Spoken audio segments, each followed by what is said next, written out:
प्रधानमंत्री नरेंद्र मोदी ने एक बार फिर से अपनी दिवाली सीमा पर तैनात जवानों के साथ मनाई। आज सुबह पीएम मोदी करगिल बॉर्डर पहुंचे। उन्होंने जवानों के साथ दिवाली के त्यौहार की खुशियों को साझा किया, उनका मुंह मीठा कराया, हौसला बढ़ाया। देशभक्ति की धुन पर झूमते दिखे। अपने संबोधन में पीएम मोदी ने सेना के वीर जवानों को शौर्य की याद दिलाई।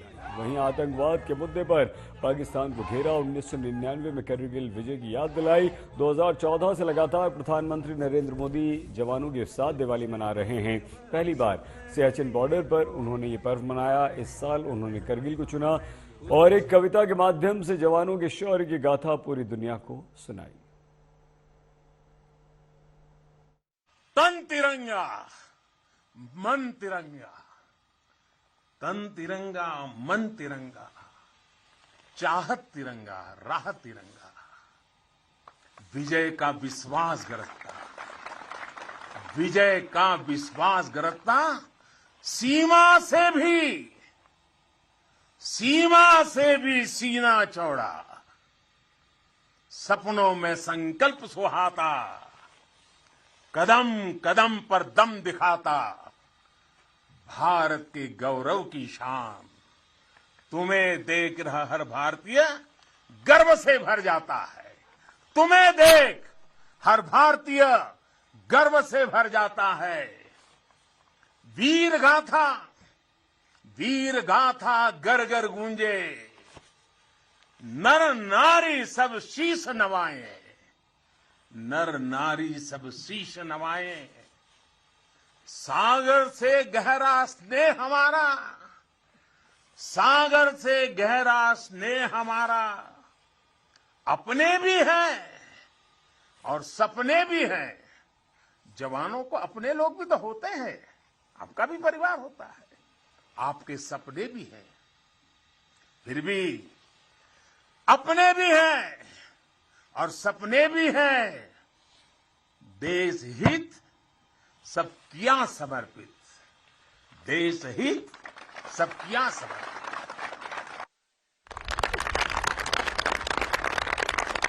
अब देश के दुश्मन जान गए हैं, अब देश के दुश्मन जान गए हैं, लोहा तेरा मान गए हैं, लोहा तेरा मान गए हैं। भारत के गौरव की शान, भारत के गौरव की शान। तुम्हें देख हर भारतीय गर्व से भर जाता है, गर्व से भर जाता है। प्रेम की बात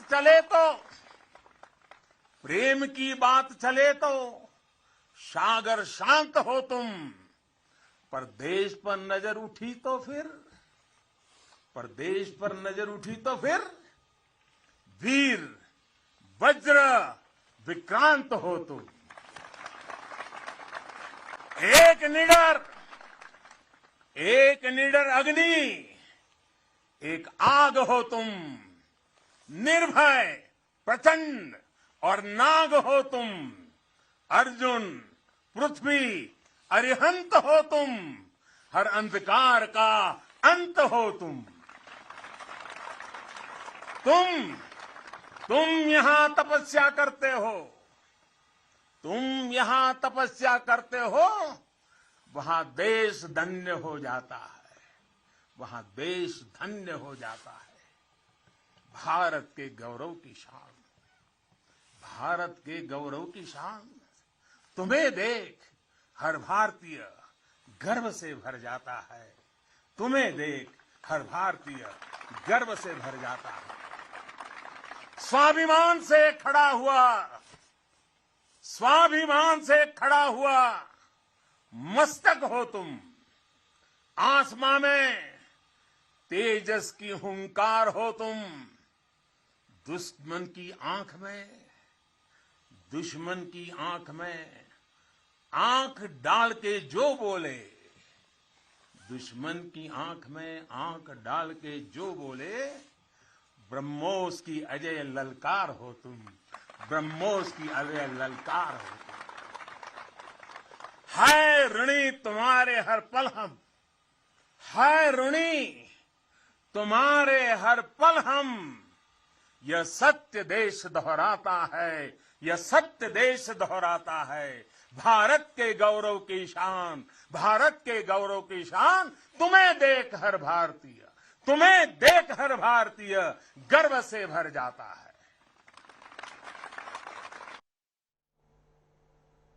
प्रधानमंत्री नरेंद्र मोदी ने न सिर्फ जवानों की हौसला अफजाई करी बल्कि देश के विकास का मंत्र भी दिया। आज देश भ्रष्टाचार के खिलाफ भी निर्णायक युद्ध लड़ रहा है।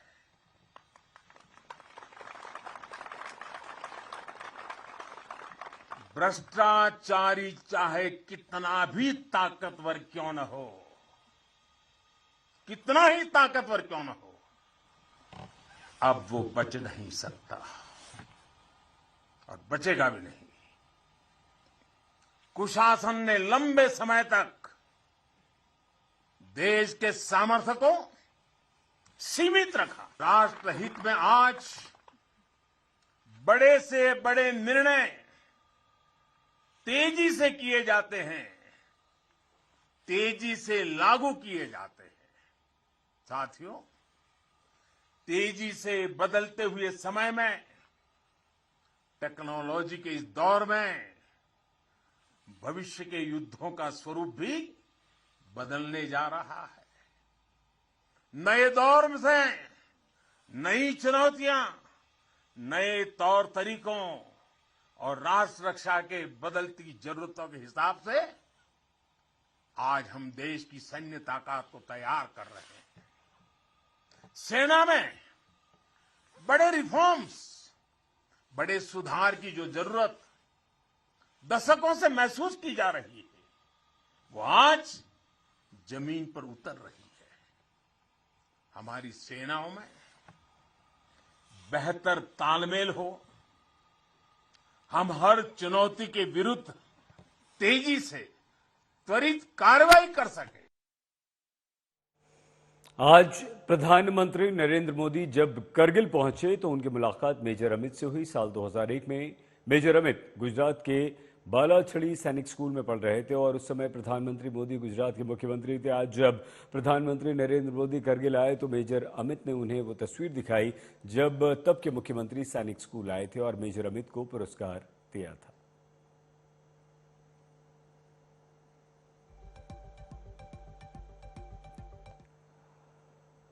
ब्रिटेन में क्या बनेंगे भारतीय मूल के पीएम?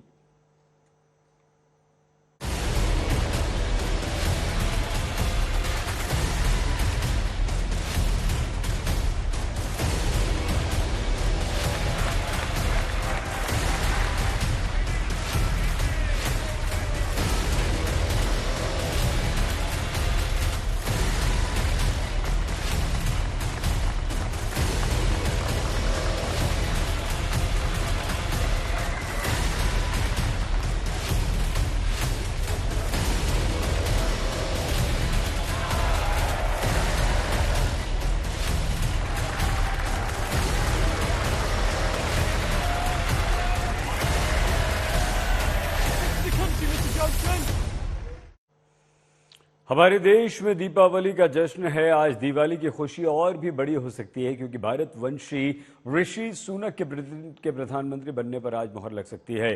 जहां आसान शब्दों में इस खबर को इस तरह से समझिए, आज ब्रिटिश प्रधानमंत्री पद के लिए नामांकन है। ब्रिटिश समय के अनुसार दोपहर 2 बजे तक ये नामांकन हो जाएगा, यानी कि अब से कुछ ही देर बाद। नामांकन के लिए किसी भी उम्मीदवार को कम से कम 100 सांसदों का समर्थन जरूरी है। ऋषि सुनक के पक्ष में 142 सांसदों के समर्थन का दावा है, जबकि पीएम पद की रेस में कूदने का ऐलान करने वाली पेनी मॉर्डेंट अब तक सिर्फ 42 सांसदों का समर्थन जुटा पाई।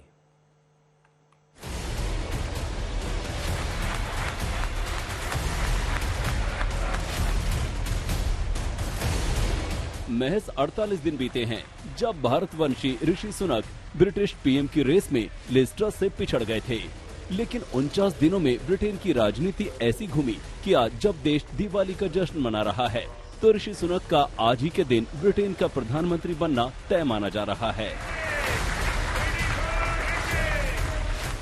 दरअसल रविवार रात ही बोरिस जॉनसन ने सुनक को दिवाली का तोहफा दे दिया। अचानक जॉनसन ने पीएम पद की रेस से हटने का ऐलान कर दिया। हालांकि रेस से हटते हुए जॉनसन ने अपने पक्ष में कंजर्वेटिव पार्टी के 102 सांसदों के समर्थन का दावा किया था।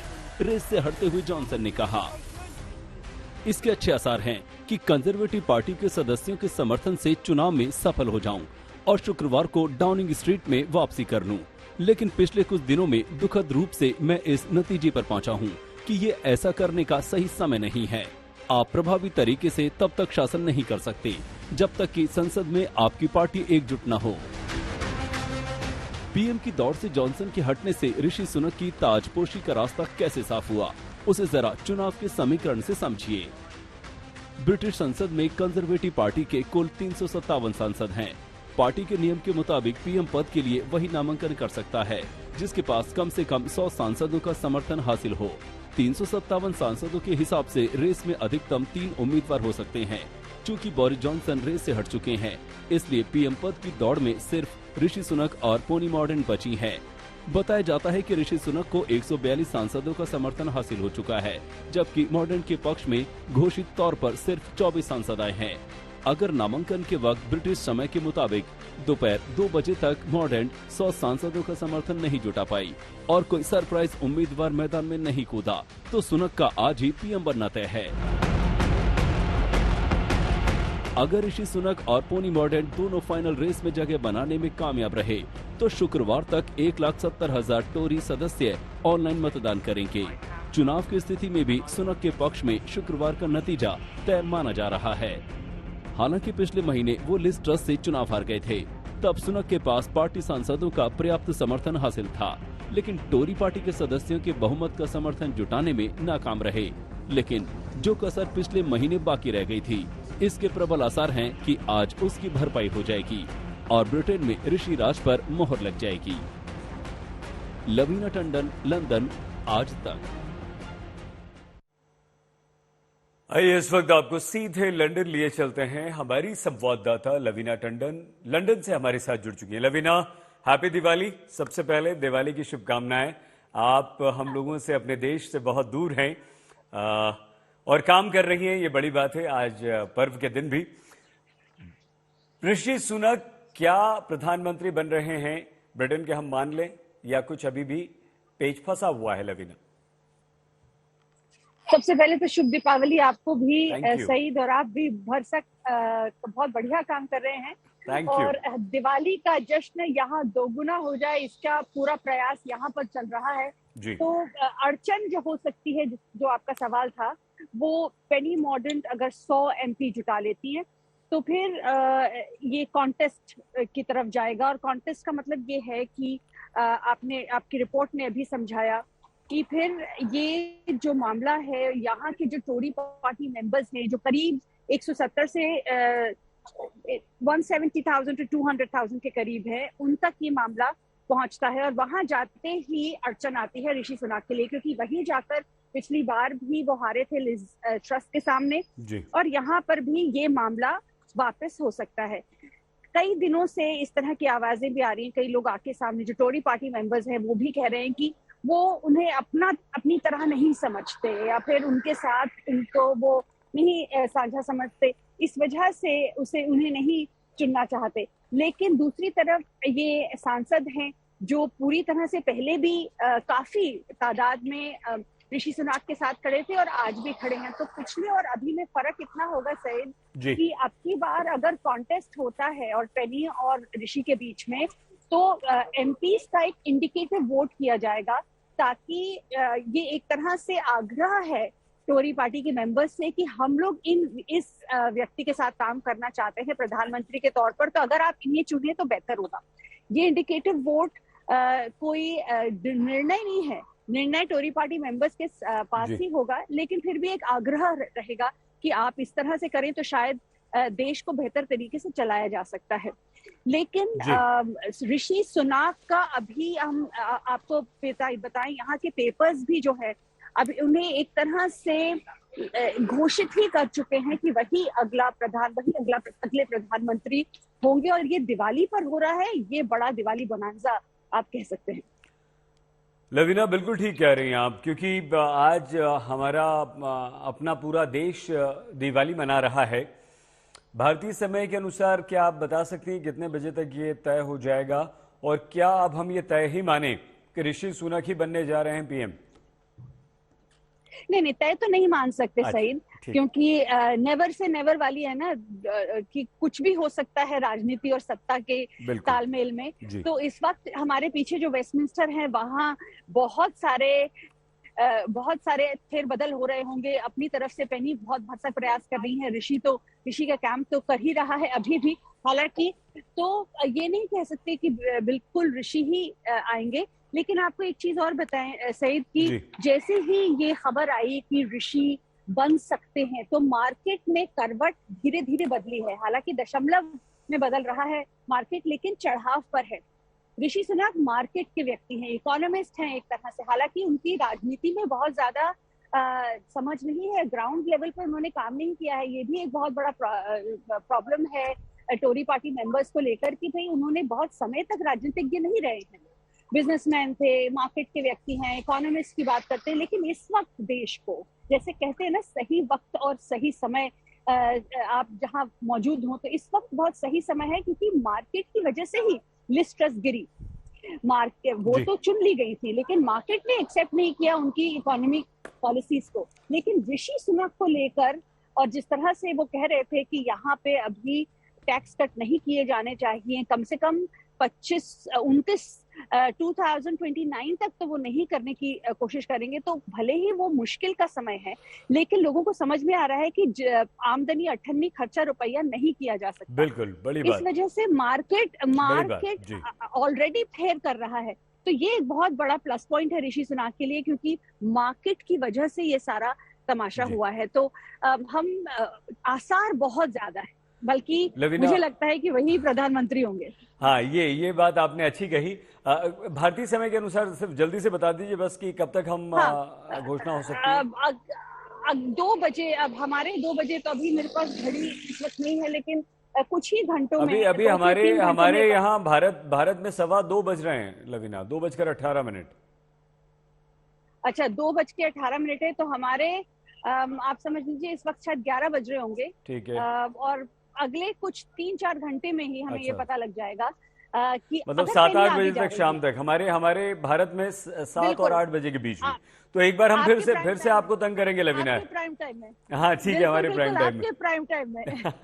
तो एक बार फिर से आपको तंग करेंगे। तब तक आप दिवाली मनाइए, पूजा कर लीजिएगा, और फिर हम आपसे लाइव लेंगे। बहुत धन्यवाद लवीना टंडन, हमारी संवाददाता सीधे लंदन से हमारे साथ थी।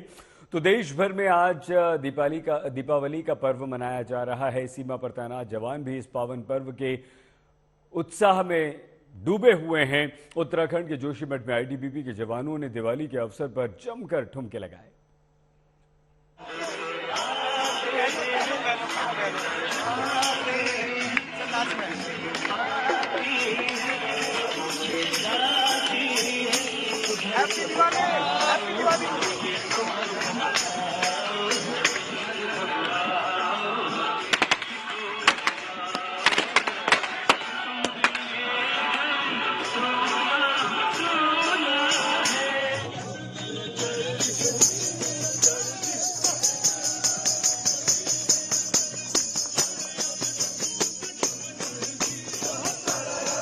हर जवान पलटन की शान, यही भरोसा, अपने जवानों पर यही जज्बा है आईटीबीपी का।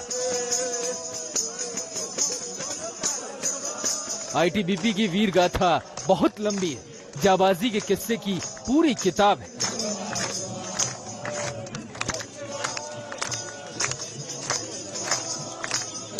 मस्ती में झूमते गाते इन जवानों की जाबाजी ने हिंदुस्तान को हमेशा महफूज रखा है।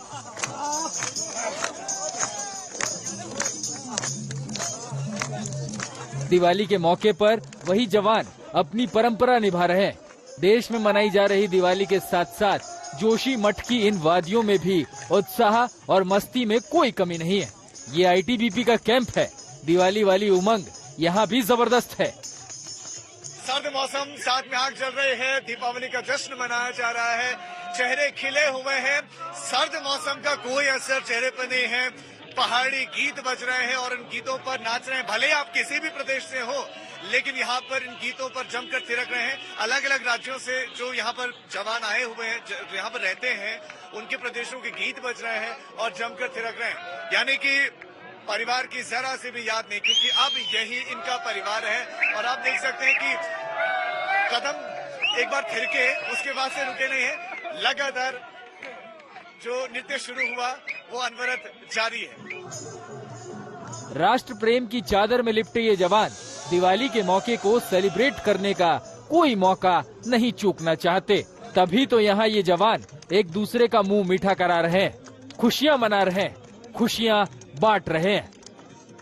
संदेश से आते हैं, हमें तड़पाते हैं कि चिट्ठी आती है कि पूछे जाती है कि घर कब आओगे, लिखो कब आओगे।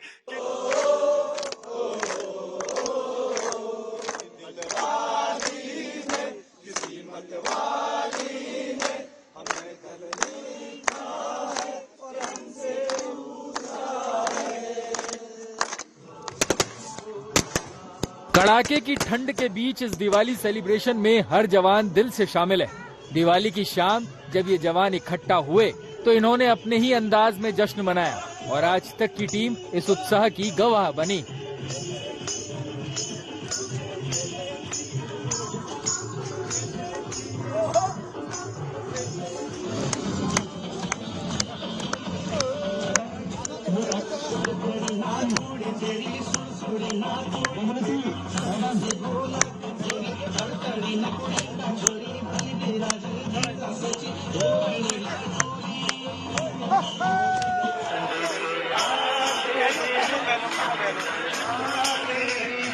दिवाली का पर्व मनाते जवानों ने देशभक्ति गानों के साथ इनके जोश में कोई कमी नहीं है।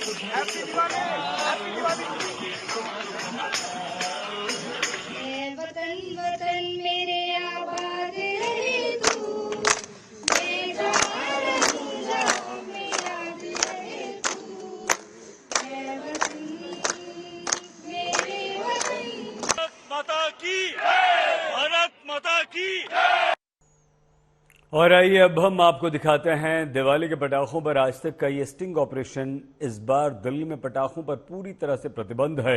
इतना ही नहीं, प्रतिबंध भी ऐसा कि पटाखा जलाना तो दूर, घर में भी मिल जाए तो सीधे जेल आपको जाना पड़ेगा। इतने सख्त आदेश हैं। इसके बाद भी सरकारी सिस्टम को दिल्ली पुलिस को खुली चुनौती दे रहे हैं एनसीआर के पटाखा फैक्ट्री वाले। आज हम आपको ऐसी कई सारी पटाखा फैक्ट्रियों में लेकर चलेंगे, खुफिया कैमरों के साथ, जहां न सिर्फ अवैध रूप से पटाखे बनाए जा रहे हैं बल्कि पटाखों की बड़ी डील के साथ उनकी खेप आपके घर तक पहुंचाई जा रही है। आज दिल्ली पुलिस को हम जहरीले पटाखों का वो रूट दिखाने जा रहे हैं जहां से दिल्ली तक पटाखे पहुंचाने की पूरी प्लानिंग है।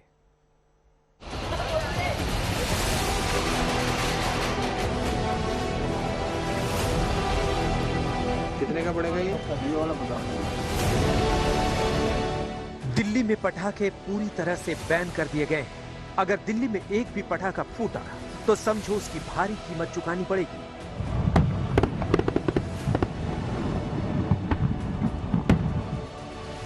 सुप्रीम कोर्ट ने भी दिल्ली में पटाखे जलाने पर इजाजत नहीं दी।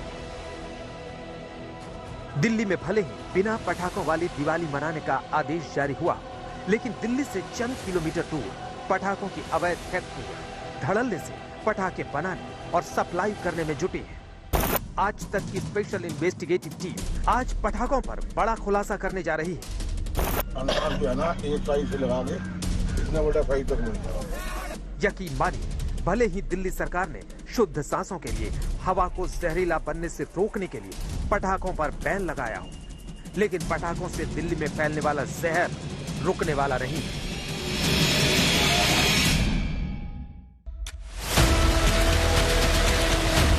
जी हाँ, ये सच है, क्योंकि दिल्ली से महज 3 घंटे की दूरी पर न सिर्फ पटाखों की अवैध फैक्ट्री धड़ल्ले से चल रही है, बल्कि इस फैक्ट्री में पटाखे बैन की गाइडलाइंस की धज्जियां भी उड़ाई जा रही हैं। हम आपको बता दें कि भारत में सिर्फ और सिर्फ ग्रीन पटाखे बनाने की इजाजत है, लेकिन उत्तर प्रदेश के शामली की इस पटाखा फैक्ट्री में ग्रीन पटाखों के नाम पर साधारण पटाखों का प्रोडक्शन बेखौफ चल रहा है। हवा में जहर घोलने वाले पटाखे, दम घोटने वाले अनार बम, सांसें फुलाने वाली फुलझड़ियां धड़ल्ले से बनाई जा रही हैं। यानी दिवाली पर सबसे प्रदूषणकारी बम पटाखे इस फैक्ट्री में बिना रोक टोक बनाए जा रहे हैं। फुलझड़ी 140 रुपए की। शामली में एक तो नहीं बल्कि दो फैक्ट्रियों में जहरीले पटाखे बनाए जा रहे हैं। और ये सब उस वक्त हो रहा है जब सुप्रीम कोर्ट ने भी सख्त हिदायत दी हुई है कि भारत में ग्रीन पटाखों के अलावा कोई दूसरे पटाखे नहीं बना सकता। और अब आपको दिखाते हैं कि कैसे सुप्रीम कोर्ट के आदेश की भी धज्जियां उड़ाई जा रही हैं। आज तक की स्पेशल इन्वेस्टिगेटिव टीम ने शामली में पटाखा बनाने वाली फैक्ट्री के मालिक से खुफिया कैमरे पर बात, उसने जो खुलासा किया वो बेहद चौंकाने वाला है। तो सुनिए असलम का सबसे जहरीला खुलासा। जैसे खेती हो रही हो, खेती एक तरह की खेती है, इनकी खेती है। ये ग्रीन में तो नहीं है? नहीं, शादी है ये बस। कितने की पड़ेगी ये? तो मंदी है, फिर भी 140 रुपये कर लो पड़े। यूनिट में 10 ग्रीन मार्का क्यों नहीं है? रेड ग्रीन है, रेड ग्रीन फुलझड़ी होगी वो हम बनाते नहीं, बनाइए हमने।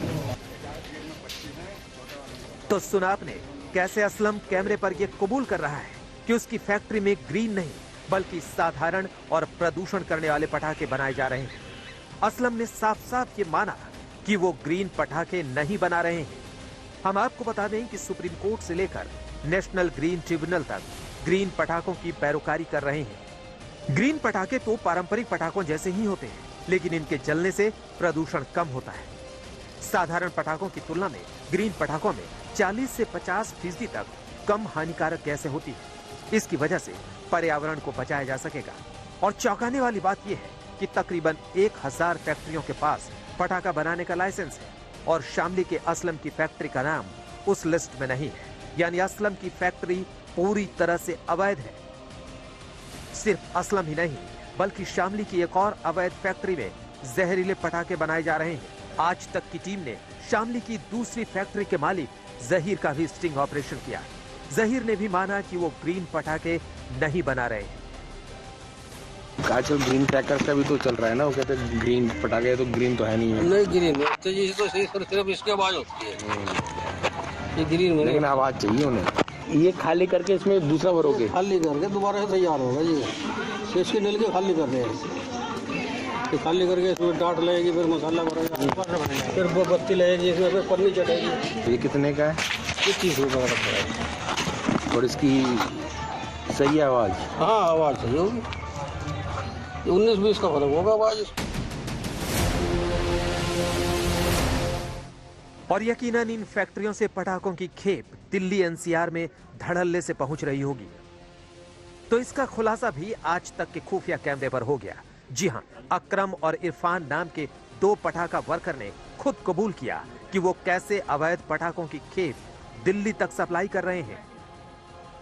इसमें उसमें नहीं आएगा चमकीले कवर में? ये चमकीला कवर तो चढ़ाना पड़ेगा इस पर। हाँ वही मैं कह रहा हूँ ना।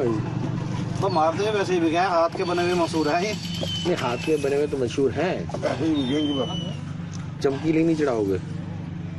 हम चढ़ाते नहीं, हम तो ऐसे ही बनते हैं। दिल्ली तो आ ही नहीं सकता ना, दिल्ली कौन देगा? दिल्ली क्या बात कर रहे हैं? जा रहा है, दिल्ली जा रहा है, उनका टोटल माल ही दिल्ली जा रहा है। जिसको जो काम करे ना सब कुछ जिप्पे से लगा के रखता है, आगे नहीं रखा, एक डब्बा रख लिया। जब ये जानकारी 10 डब्बे जो काट के दी 10 डब्बे।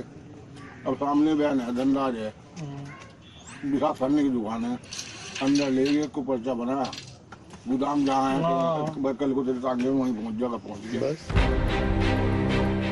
और अब शामली के डीएम को भी आपको सुनवाते हैं। वो कहती हैं कि शामली एनसीआर का हिस्सा है और वहाँ पिछले 2 साल से सिर्फ और सिर्फ ग्रीन पटाखों की परमिशन है। तो फिर शामली में पटाखों की अवैध फैक्ट्रियां कैसे चल रही हैं? हमारा शामली जनपद जो है एनसीआर क्षेत्र में आता है और पिछले 2 वर्ष से ग्रीन क्रैकर्स की ही अनुमति दी जा रही है, क्योंकि माननीय एनसीआर का भी निर्देश है। और इस वर्ष भी ऐसा ही रहेगा, ग्रीन क्रैकर्स की ही अनुमति दी जाएगी। हमारे यहाँ जो लाइसेंसी हैं जो पटाखे बनाते हैं उनको काम करने की अनुमति दी गई है, बट वो बाजार में नहीं बेच सकते अगर ग्रीन क्रैकर्स नहीं है तो केवल ग्रीन क्रैकर्स की बिक्री की अनुमति दी जाएगी। नियम है, कायदे हैं, कानून है और इन्हें तोड़ने वाले भी हैं। राजधानी को धुआं धुआं करने की फैक्ट्रियों का सच भी देश के सामने है। Nitin Jain, special investigative team, आज तक। आपने पटाखा फैक्ट्रियों पर हमारे संवाददाता नितिन जैन का ये धमाकेदार खुलासा देखा। अब हम आपको दिखाते हैं कैसे पटाखा डीलर आपके घर तक पटाखा पहुंचा रहे हैं। सिर्फ इतना ही नहीं, बल्कि पटाखा डीलर आज तक के खुफिया कैमरे पर यह भी खुलासा कर रहे हैं कि ग्रीन पटाखे बनाना असंभव है और कैसे ग्रीन पटाखों के नाम पर धड़ल्ले से साधारण पटाखों की खेप सप्लाई की जा रही। ये सनसनीखेज एक और खुलासा।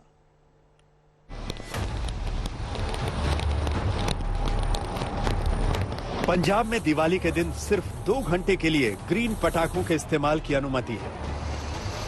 हरियाणा में सिर्फ ग्रीन पटाखों की बिक्री और इस्तेमाल की इजाजत है। पश्चिम बंगाल में भी हरियाणा की तरह ग्रीन पटाखों के इस्तेमाल की अनुमति है। तमिलनाडु में भी दिवाली के दिन 2 घंटों के लिए ग्रीन पटाखों के इस्तेमाल की अनुमति है। उत्तर प्रदेश में पटाखों के बेचने पर सख्ती है, जबकि ग्रीन पटाखों के इस्तेमाल पर कोई प्रतिबंध नहीं है। महाराष्ट्र में भी ग्रीन पटाखों की इजाजत है, लेकिन दिल्ली में किसी भी तरह के पटाखे बेचने और फोड़ने पर सख्त पाबंदी है। लेकिन दिल्ली के नजदीक कैसे पटाखों की अवैध फैक्ट्रियां और ग्रीन पटाखों के नाम पर फर्जी पटाखे बनाए और बेचे जा रहे हैं, आज तक उसका पूरा सच आपको दिखा रहा है। और ये देखिए, दिल्ली से कुछ किलोमीटर दूर यूपी के दादरी में कैसे पटाखों की सप्लाई हो रही है। हर तरह के पटाखे आपको मिल जाएंगे। आज तक के खुफिया कैमरे पर एक पटाखा विक्रेता ने कबूल किया कि उसके पास लाइसेंस नहीं है, फिर भी वो अवैध पटाखे बेच रहा है। करते थे पहले फूका कराया 2016 में लाइसेंस था मेरे पे, उसका सस्पेंड हो गया लाइसेंस, सब बैन वगैरह हो गया ना हमारे यहाँ। उसके बाद अगले साल करा भी था, पर फिर दिक्कतें भाई तो बहुत ज्यादा होने लगी। लाइसेंस खुलेगा तो सर तो करेंगे तो आपको ट्राई देंगे यार। जी जी ठीक है सर, हमें बहुत डर गया रहता है कि चलेंगे नहीं चलेंगे। वो आप निश्चित करेंगे, जो दूंगा मुर्गे का खुश चला जाएगा, पर गारंटी है जो मैं दूंगा वो खुश नहीं जाएगा। नाजी के रेट ये 1300 मतलब 130 रुपये कितना आपके पास। हम मुझे सोच रहा कि माल लिए तो सैंपल लगा रहे हैं यहाँ पे। हम लोगों को क्या है, अभी रिटेल हम करते नहीं है। अच्छा, हम रिटेल भी नहीं करते ही नहीं एक्चुअली। हमारे पास जो अपने जो पुराने हैं नोएडा, दिल्ली, इधर के गाजियाबाद रेफरेंस वो ही करते हैं कि जो छोड़ने के लिए 30, 40, 50 हज़ार के ले गए, बस 50 हम पे हुए हैं। बाकी हमारा केवल होलसेल करते हैं, रिटेल हम करते नहीं है। वो दिखा रहा था, वो होलसेल के पर्पज से ही दिखा रहा था। अब जैसे ये है, सिर्फ अवैध तरीके से पटाखे बेचने की बात नहीं है, बल्कि सोनल ने तो ग्रीन पटाखों के नियमों की भी धज्जियां उड़ा दी। सोनल ने आज तक के खुफिया कैमरे पर यह माना कि कहीं कोई ग्रीन पटाखा बन नहीं रहा है। सिर्फ ग्रीन पटाखों के नाम पर साधारण पटाखों को पास कराने के लिए QR कोड का इस्तेमाल किया जा रहा है। ये इसमें ये QR कोड वगैरह क्या लगा हुआ है?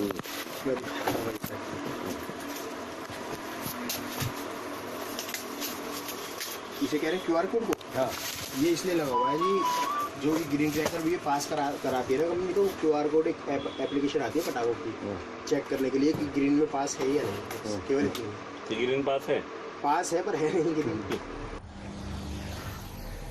आज तक की स्पेशल इन्वेस्टिगेटिव टीम NCR के एक और ब्लैक मार्केटर से मिलती है। इसका नाम है चांद। फर्रुख नगर का रहने वाला चांद बताता है कि उसके पास पटाखों का स्टॉक है। क्या क्या है तेरे पास? जो यहाँ सब है, इससे ज़्यादा रेट क्या है? रेट नाजी 110 रुपये, रावण गोला 90 रुपये, टंडा 780 रुपये। वहाँ लेते तो कितने ले लो। और जब आज तक की स्पेशल इन्वेस्टिगेटिव टीम चांद के घर पहुंचती है तो वो सारे पटाखों के सैंपल भी दिखाता है। ये भी चलेगी, ये टैक्सी गारंटी है फुल, ये कॉम्बिनेशन की है। ये सैंपल है सारे। ये कितने का है? क्यों? और ये अभी चक्री हमारा तो 12 महीने का काम है। आप इस बार नहीं जाएगा ना? अरे माल दिल्ली दे जाएगा। हम दिल्ली पहुंचा देंगे माल आपका। तो रास्ते की कोई दिक्कत नहीं होगी। भले ही दिल्ली सरकार ने पटाखों पर बैन लगा दिया हो, लेकिन काला बाजारी करने वाले पटाखों की खेप के साथ मार्केट में घूम रहे हैं। Nitin Jain, special investigative team, आज तक।